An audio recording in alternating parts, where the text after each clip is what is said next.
Thank you. Good morning.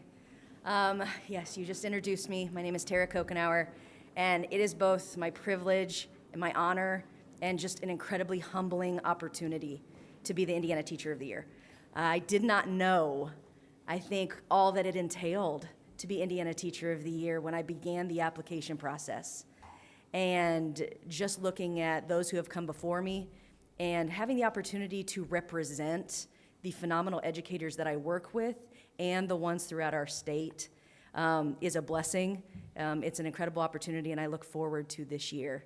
I've been using the analogy throughout the year for what's my passion going to be? What's my goal going to be? What do I want to accomplish throughout the year? And I'm a history teacher, so I loved hearing this morning a little bit about why it's so important to learn history. But beyond just being a history teacher, like there's this idea of, in American history, circling the wagons, right? You're going out west, you're on the Oregon Trail. I am a 90s kid, so man, if a teacher let me get to the computer lab, I was playing Oregon Trail when I got done with my work. And as teachers, we circle the wagons and we corral our students, we serve our students, we protect our students, we teach them. But we're outside of the corral, not inside. The wagons are circled, and as teachers, as the people driving the caravans, the Conestoga wagons, we're outside of that. And it's the administration, it's the stakeholders, it's you all that are then circling the wagons around us. And I appreciate that. I have phenomenal administration that supports me, and that's incredibly important. And beyond that, now I get to be one of those people that's not just the teacher protecting the kids, but now I'm the person advocating for my fellow teachers.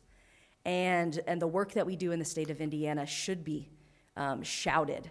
I had a former superintendent who told me, well, we circle the wagons in education so often, but then instead of firing out to protect ourselves, we fire in because we get overwhelmed by the things that are happening that are out of our control.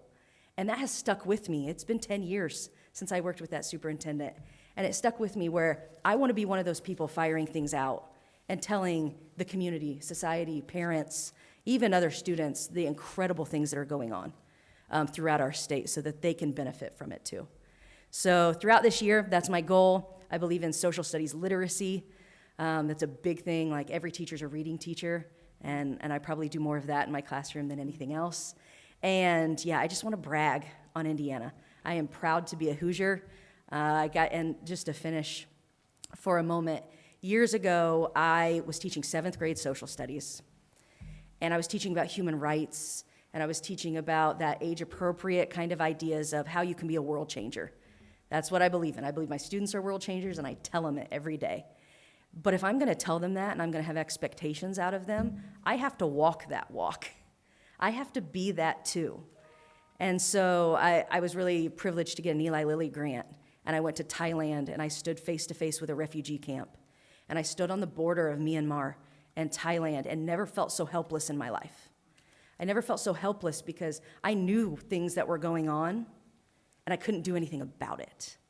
Well, now as Indiana Teacher of the Year, there are some things that I can do about the way that I want teachers to be respected, the things that I want to accomplish together through the Indiana Department of Education with my fellow history teachers, but as really just educators who love kids well. So I appreciate the opportunity. I am honored, and yes, thank you so much. Thank you.